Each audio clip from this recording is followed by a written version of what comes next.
യേശുവെന്നടിസ്ഥാനം ആശ്രയബലിരത്രേ,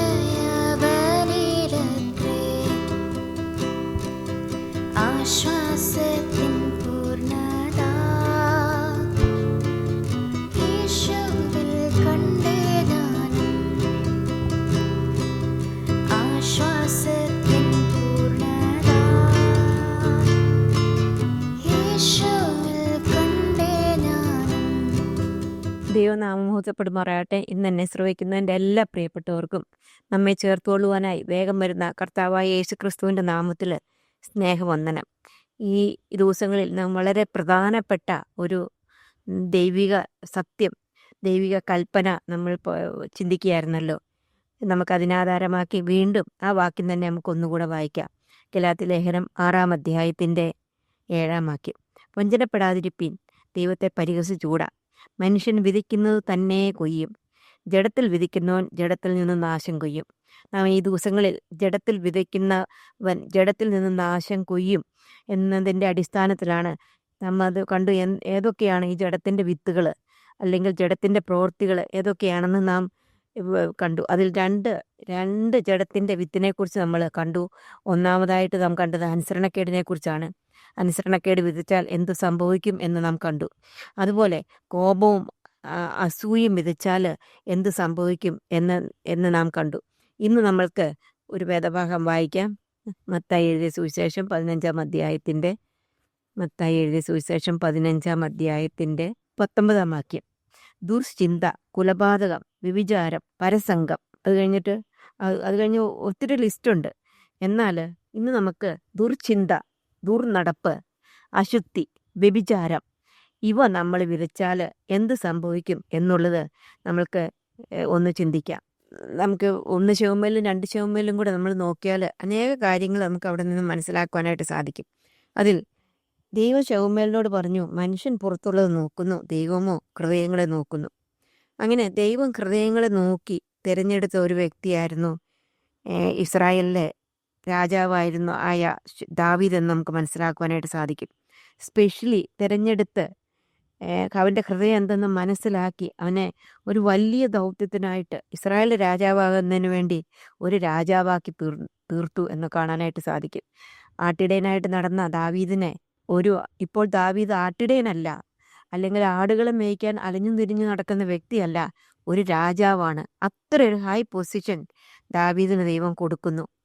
അങ്ങനെ ദാവീദ് ഒരു രാജാവായിട്ട് വാഴുമ്പോൾ ഒരു ദിവസം രാവിലെ ദാവീദ് എഴുന്നേറ്റ് ദൈവവചനം വായിക്കുന്നതിനോ ദൈവവചനം പഠിക്കുന്നതിനോ അല്ലെങ്കിൽ തൻ്റെയും ജനത്തിൻ്റെയും സുരക്ഷിതയ്ക്ക്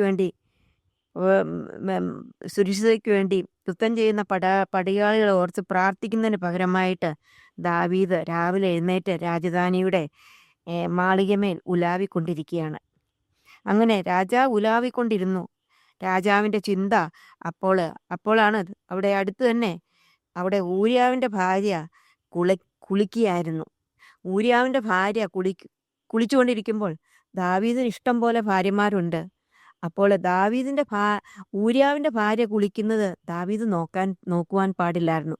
കാരണം ദാവീദ് രാജധാനിയിലാണ്, മാളികയുടെ മേളിലാണ്. അതുകൊണ്ട് താഴെയുള്ള കാഴ്ചകളെല്ലാം കാണാമായിരുന്നു. അപ്പോൾ അത് മനസ്സിലാക്കി ദാവീദിൻ്റെ കണ്ണ് നിയന്ത്രിക്കുന്നതിൻ്റെ ആവശ്യമായിരുന്നു. എന്നാൽ ദാവീദ് കണ്ണ് ഊരിയാവിൻ്റെ ഭാര്യയിൽ ചെന്ന് നിന്നു. അപ്പോൾ അവനിൽ കൺമോഹമുണ്ടായി. അതോടുകൂടി അവൻ്റെ ഹൃദയം അശുദ്ധിയായി, ദുർചിന്തയായി. അങ്ങനെ അവസാനമായിട്ട് ആ അശുദ്ധിയും ദുർചിന്തയും നമ്മളിവിടെ വായിച്ചതുപോലെ അശുദ്ധിയും ദുർചിന്തയും ഒക്കെ ആയിട്ട് വന്നിട്ട് അവസാനം അത് വ്യഭിചാരമായിട്ട് തീർന്നു. അത് കഴിഞ്ഞിട്ട് അത് കുലപാതകമായി മാറി. ഇവിടെ അതാണ് വായിക്കുന്നത്.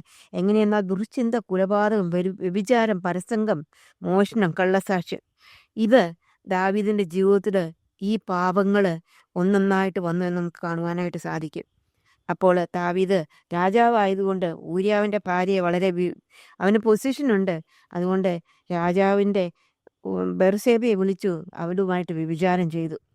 അപ്പോൾ അതുകൊണ്ട് തീർന്നായിരുന്നെങ്കിൽ കുഴപ്പമില്ലായിരുന്നു. ഉടനെ തന്നെ അവൾ ഗർഭിണിയായി എന്ന് അറിഞ്ഞതിനോട് തന്നെ വീണ്ടും അവിടെ നുണയും കള്ളത്തരവും കള്ളസാക്ഷ്യവും ദൂഷണവും ഒക്കെ പിന്നെയുള്ള പാപങ്ങൾ ഒന്നിച്ചൊന്നിച്ച് പറയുകയാണ്. ഊര്യാവിനെ വിളിപ്പിച്ചു. ഊര്യാവിനെ വിളിപ്പിച്ചിട്ട് ഭാര്യയുടെ അടുത്ത് പോകാനൊക്കെ പറഞ്ഞെങ്കിലും അവൻ വിശ്വസ്തനായ ഒരു ഒരു ഭടനായതുകൊണ്ട് അവൻ പോയില്ല. പിന്നെയോ ആ ഊര്യാവിനെ കൊന്നുകളയുന്നതായിട്ട് നമുക്ക് കാണുവാനായിട്ട് സാധിക്കും.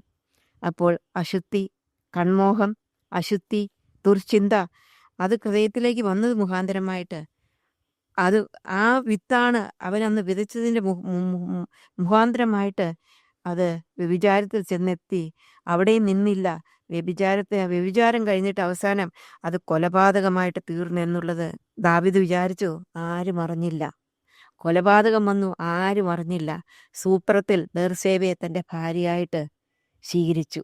ജഡം വിതച്ചാൽ നാശം കൊയ്യും, ജഡം കൊയ്യും എന്നുള്ളത് ദാവീദിൻ്റെ പിന്നീടുള്ള ജീവിതത്തിൽ നിന്ന് നമുക്ക് മനസ്സിലാക്കുവാനായിട്ട് സാധിക്കും. നമുക്ക് അത് കഴിഞ്ഞിട്ട് ദാവീദിൻ്റെ അടുത്ത് നാഥാൻ പ്രവാചകൻ വന്നിട്ട് 2 ശമൂവേൽ 12 അധ്യായത്തിൽ നാം കാണുന്നത്, അതിൻ്റെ 9 വാക്യത്തിൽ മുതൽ കാണുന്നത്, നീ യഹോവയുടെ കൽപ്പന നിരസിച്ച് അവന് അനിഷ്ടമായുള്ള ചെയ്ത് എന്തിന്? ഹിത്തനായ ഊര്യാവെ വാൾ കൊണ്ട് വെട്ടി അവൻ്റെ ഭാര്യയെ നിനക്ക് ഭാര്യയായിട്ട് എടുത്തു. അവനെ അമ്മോന്യരുടെ വാൾ കൊണ്ട് കൊല്ലിച്ചു. നീ എന്നെ നിരസിച്ചു. ഹിത്തനായ ഊരാവിൻ്റെ ഭാര്യയെ നിനക്ക് ഭാര്യയായിട്ട് എടുത്തതുകൊണ്ട് വാൾ നിന്റെ ഗൃഹത്തെ ഒരിക്കലും വിട്ടുമാറുകയില്ല. എന്ത് നാശമാണ് അവൻ കൊയ്തെന്ന് നമുക്ക് ആ ആദ്യത്തെ വാക്യത്തിൽ നമുക്ക് വായിക്കാനുണ്ട്. വാൾ നിന്റെ ഗൃഹത്തെ ഒരിക്കലും വിട്ടുമാറുകയില്ല.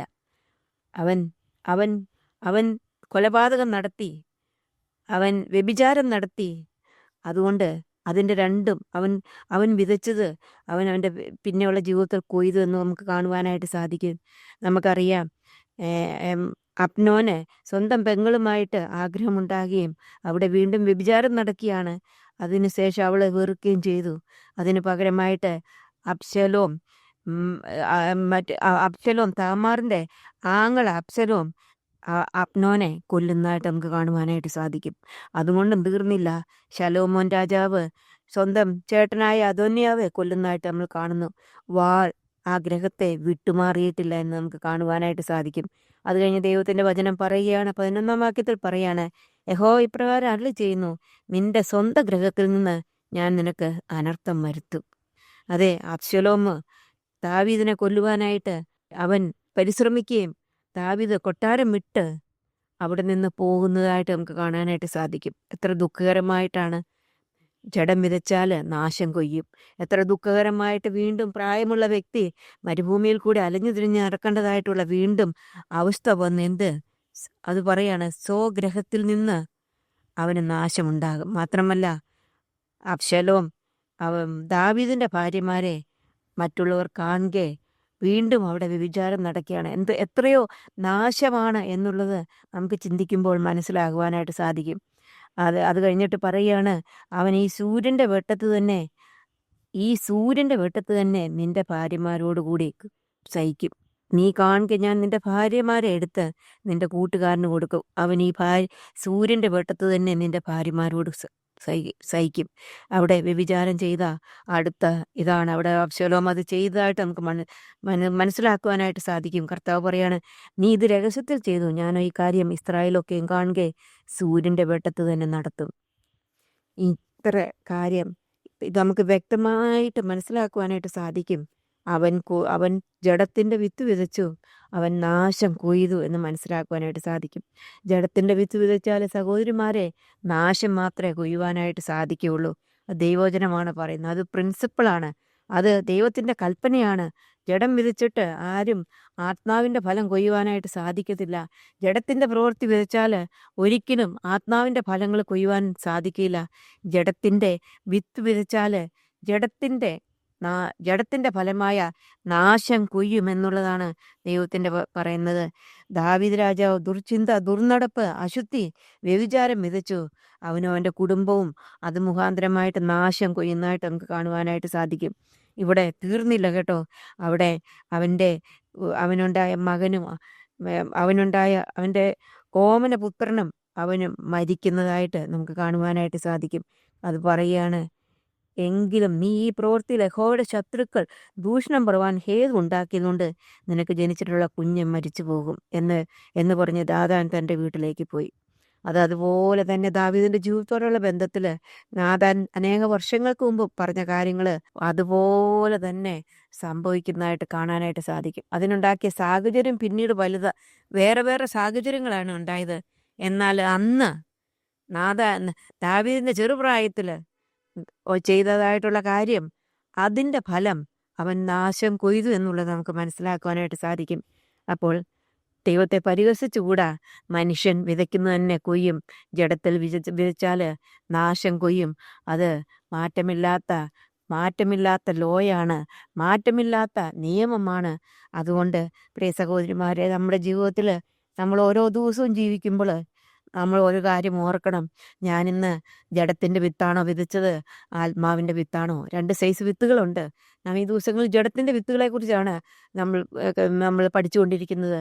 ജഡത്തിൻ്റെ വിത്ത് കൊയ്ത ദാവീദ് അത് മുഖാന്തരമായിട്ട് നാശം കൊയ്ത് എന്ന് മനസ്സിലാക്കുവാനായിട്ട് സാധിക്കും. വരുന്ന ദിവസങ്ങൾ സൂക്ഷ്മതയോടുകൂടി ജഡത്തിൻ്റെ വിത്ത് വിതയ്ക്കാതെ നമ്മൾ ആത്മാവിൻ്റെ വിത്ത് വിതച്ചുകൊണ്ട് ജീവിപ്പാൻ കർത്താവ് നമ്മളെ സഹായിക്കട്ടെ. ജഡത്തിൻ്റെ വിത്ത് വിതച്ചാൽ നാം നാശം കൊയ്യും. അങ്ങനെ നാശം കൊയ്യാത്തവരായിട്ട് നമ്മുടെ ജീവിതം തീരുവാനായിട്ടും കർത്താവ് നമുക്ക് കൃപ നൽകുവാനായിട്ടും ജഡത്തിൻ്റെ വിത്ത് വിതയ്ക്കാത്തവരായിട്ട് ജീവിപ്പാൻ കർത്താവ് നമ്മളെ സഹായിക്കട്ടെ. അവൻ്റെ വലിയ നാമം മഹത്വപ്പെടുമാറാകട്ടെ. രോഗമെന്നെ പീഡിച്ചൻ ദേഹം ക്ഷയിച്ചാലുമേ വേഗം വരുമെന്നാഥൻ ദേഹം പുതുതാക്കിടാൻ